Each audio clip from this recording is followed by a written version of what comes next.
Watergate, Nixon, the Vietnam War, and even 2 attempts on a president's life.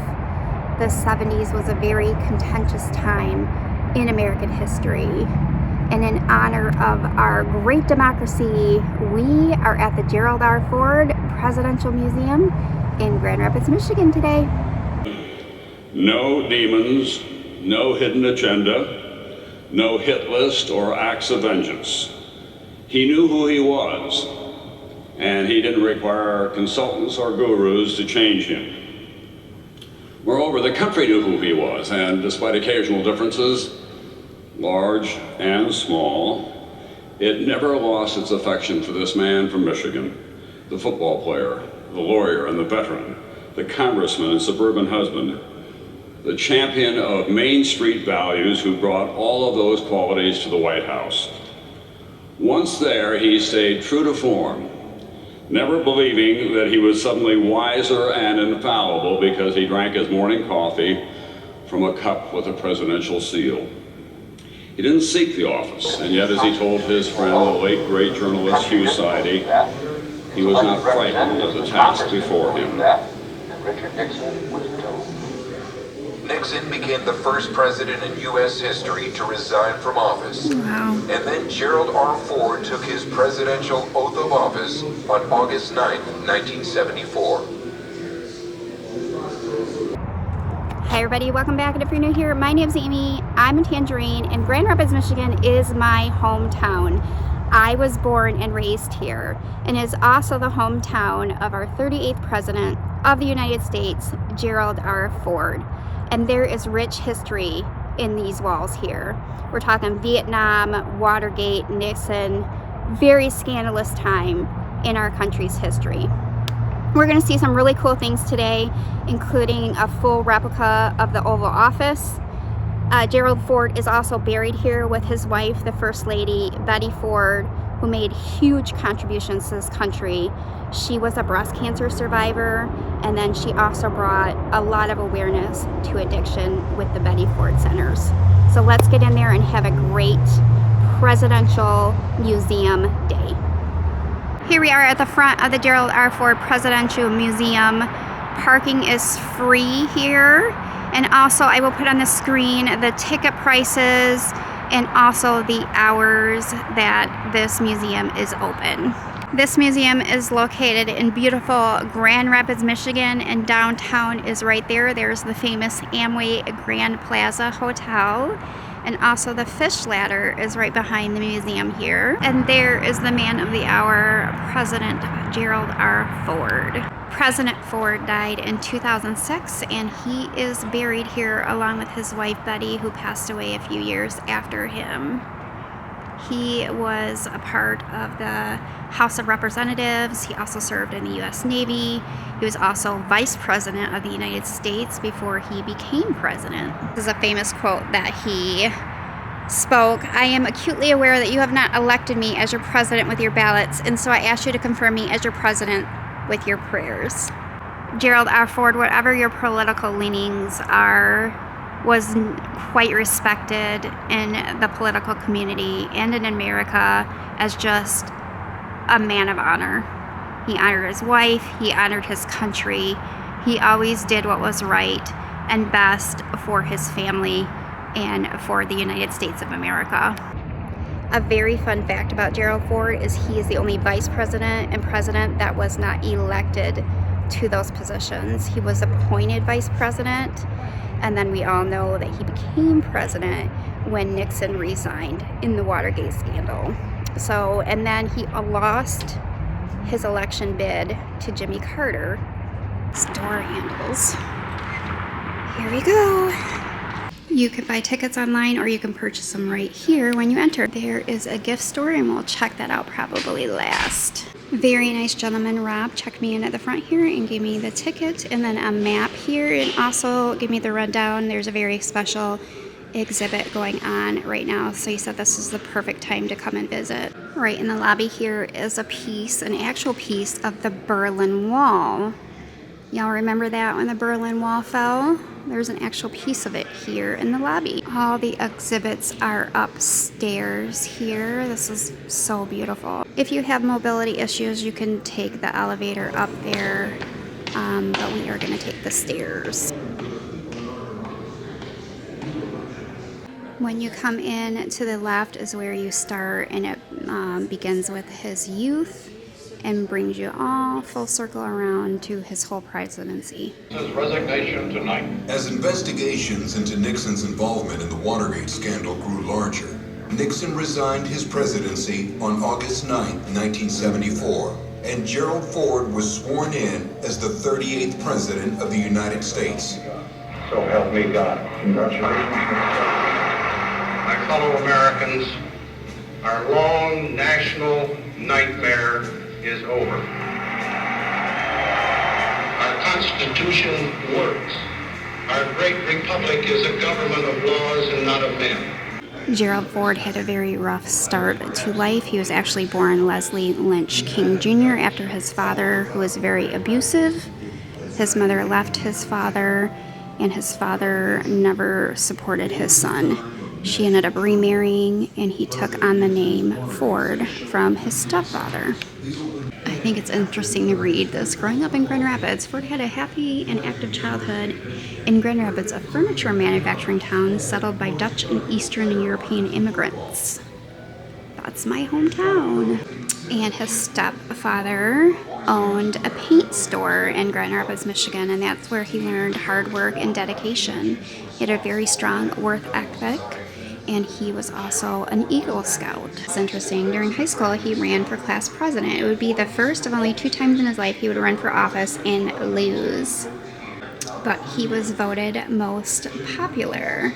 You're gonna be popular. Ford was a very talented football player, even turned down to play for the Detroit Lions and for Wisconsin as well, in order to go to Yale Law School. It was the Green Bay Packers and the Detroit Lions that wanted him, and he turned them down. And this exhibit talks about how he stood up for a teammate who was African American. The other team would not play if the African American Willis Ward was playing, and he stood up and said, "Hey, I'm not playing then either." Gerald Ford served in the Navy during World War II. Nixon in the U.S. Navy. In the spring of 1943, he's assigned to a light aircraft carrier, the USS Monterey. By November 1943, the Monterey had joined the war in the Pacific Theater as part of a task group launching strikes against Japanese bases in the Gilbert Islands and on New Ireland off the coast of Papua New Guinea. Ford was in Congress for over 25 years before accepting the vice presidency, and here is his congressional desk.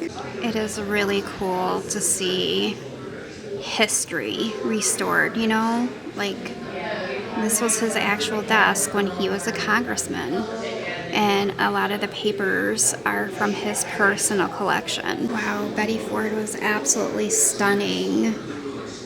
She was born Elizabeth Bloomer, and she grew up in Grand Rapids as well, and attended Central High School, worked as a model, and studied and taught dance. And he rose in the ranks to serve as the House Minority Leader.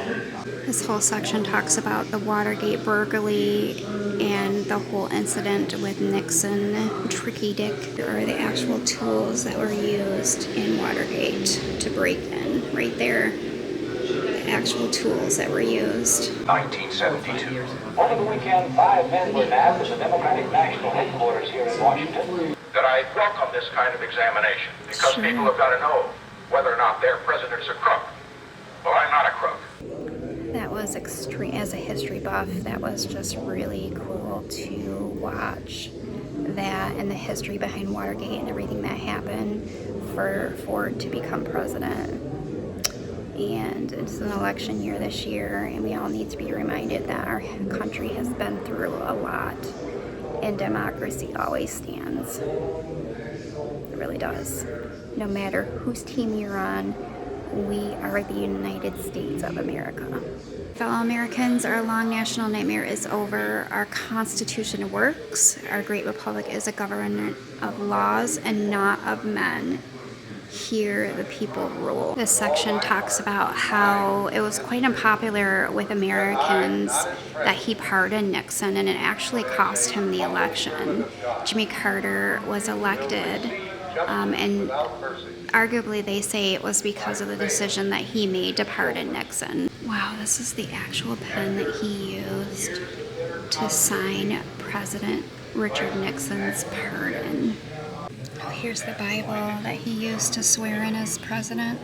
He used it to swear in as vice president, and then less than a year later, taking the oath of office as president. President Ford actually had 2 assassination attempts on his life, oddly enough, both by women, which is really unprecedented. The first one was Sarah Jane Moore, and the second one was by Squeaky Froman, I think that's how you say her name, who is affiliated with Charles Manson. There was only 17 days in between those assassination attempts. Can you even imagine what he was thinking?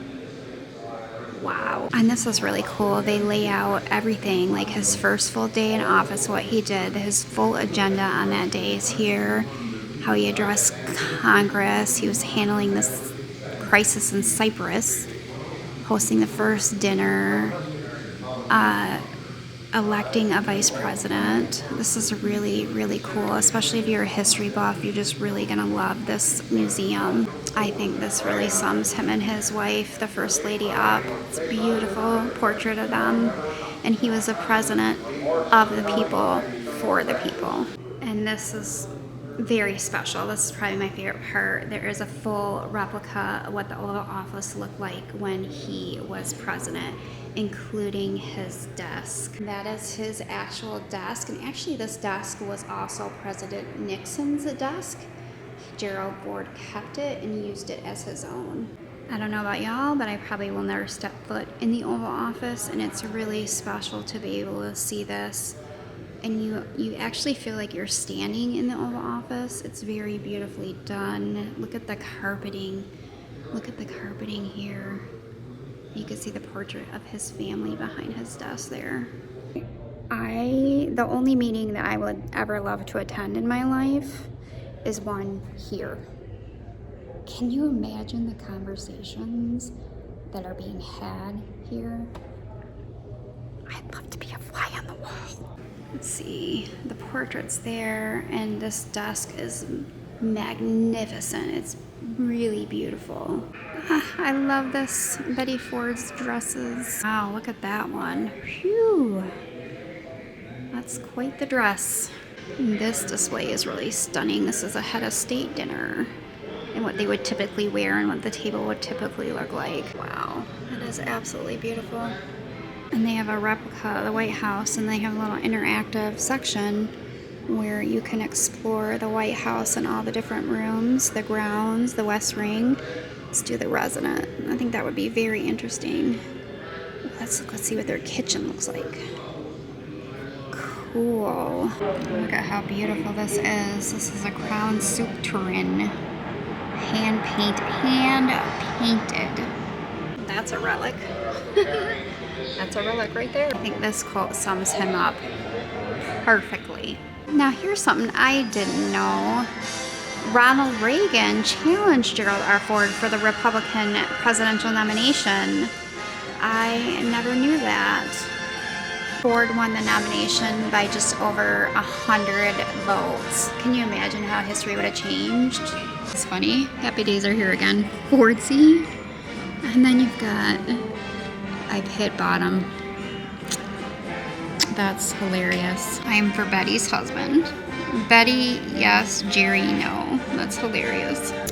Betty Ford was extremely popular and well-liked. Probably just as beloved as her husband. She seems to be like she was an amazing person, as well as a first lady. Speaking of Betty Ford, here is the exhibit on her breast cancer battle. Breast cancer was quite a controversial subject, believe it or not. There was a stigma attached to it, and she really brought it out into the public. What an amazing lady. And from up here you can really see downtown Grand Rapids and that beautiful fish ladder section in the Amway Grand. What a beautiful city Grand Rapids is. I highly recommend coming here to visit. They got pink sticky notes that you can put, and I really like what this person wrote. Live with empathy. And this from a kid. And so funny. This exhibit's kind of small. It just lists everything about how she said breast on television for the first time, and she really was an example of being very open and honest with the American public with the struggles that she went through in life. Which is a replica of President Ford's cabinet room in the White House. Here, key administration or cabinet members would meet routinely and as needed to address urgent matters. The cabinet meeting, who do we want to be? The vice president sits opposite the president. Let's be vice president. Each cabinet member Why is not? assigned a chair. Go big or go home. Caused by the Watergate scandal. The collapse by the We're having a cabinet meeting. imposed by the Arab petroleum exporting countries. We have to pay attention to this meeting, unlike work. When you We went have to to the pay cabinet attention, meeting, okay? you knew the issues, basically, that were going to be discussed. Walls of the cabinet room. I shouldn't have my elbows on the table. This formal, Be professional, comfortable Amy. environment provides a working forum for the president to discuss issues and to communicate priorities and directives to the cabinet members. This is really cool. It's beautifully done. You actually feel like you're in it. You're in it to win it. Okay, before we go on to his passing away, let's check out this special exhibit, Ford at 50. There are a lot of great quotes from him. In all my public and private acts as your president, I expect to follow my instincts of openness, candor, with full confidence that honesty is always the best policy in the end. He really did heal our nation during a very, very difficult time. I truly believe that. Look at this vase. That is absolutely stunning, and it was gifted to Gerald R. Ford. Wow. There is an aircraft carrier actually named after Gerald Ford. Still in use today. And Gerald Ford died December 26, 2006 at his home in California. They actually moved to California after the presidency because Betty Ford liked the warmer weather. And I can totally relate to that. He was laid in state. This section talks about his passing away and the tributes that were done to him upon his passing. It was an 8-day long remembrance of the former president. A picture of them. And then when Betty Ford passed away as well, there were a lot of tributes to her as well. A very beloved former First Lady. Well lived. And outside here is his actual gravesite and also Betty Ford's gravesite as well. They are interred here. And it's right there. And we are gonna go down there and pay our respects. Wow, this is the flag that was actually used at his funeral. Grace Episcopal Church in Grand Rapids, Michigan. It's a beautiful church as well. And that church is also where him and Betty Ford got married at. And that's right here in Grand Rapids. Was unforgettably demonstrated by the tens of thousands who stood in line for hours outside the museum, braving the cold to assure that his last night was anything but lonely. Soon we will take him to his final place of rest. Our grief mingled with gratitude for a life that is its own lantern in the steeple. Okay, we are done with the inside. We are gonna go pay our respects, but wow, what an amazing exhibit this is. You could really spend all day learning about the rich history of this time in our country and of Gerald Ford. I'm just kind of blown away by how incredible both those people were. So very grateful that this is in my home city. It's a really incredible place. If only I could be such a person. Make the world better. It's the goal. That is the goal. Make the world a better place because you're in it. You want to know your purpose for life? That's it right there. Look at this shirt. I love that. A lot of books, souvenirs in here. Museum nerd. That's funny. I'm gonna grab a magnet here to remember. And I'm getting the mug because it's so cool. Outside of the museum, it's an absolutely gorgeous day in Michigan. The temp is about 55 degrees. Beautiful fall weather in Michigan. This is my hometown, y'all. What do you think? Beautiful, right? You can come out here and walk around as well. Free parking, of course. There's a lot of people walking on the trails here, just enjoying this beautiful Michigan fall day. Absolutely blown away by this museum.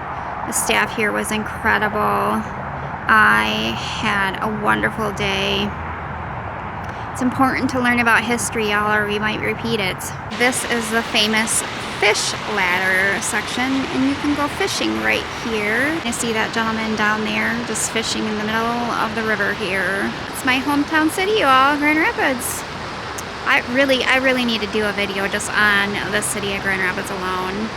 It's quite amazing. And here's the gravesite of Gerald Ford and Betty Ford.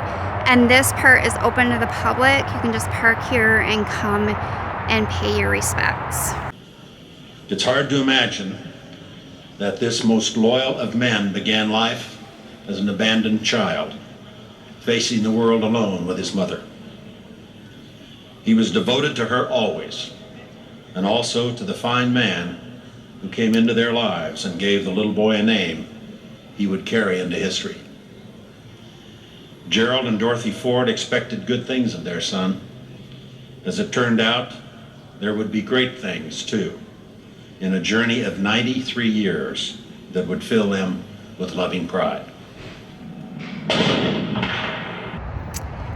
From the grounds of the Gerald R. Ford Museum, that will do it for today's video. I had an amazing day. I learned so much about our country, and I am just so honored that Gerald R. Ford is from my hometown. Thank you all so much for watching, and until we meet again, my friends, bye. And it's been informative and fun. Let's do Gerald R. Ford Museum in Grand Rapids, Michigan again. See these mirrors here, you all? Okay, I thought I looked really good when I left the house this morning, but then I'm like looking at the mirror and these jeans don't fit and I look like a hobbit. I look terrible. And I thought at home that I looked so fly. No. The Ford Museum mirrors will tell you the truth. You look like a hobbit today. Someone just honked at me. Yeah. What, you haven't seen a Tangerine filming a YouTube video in the middle of Grand Rapids, Michigan? What the heck?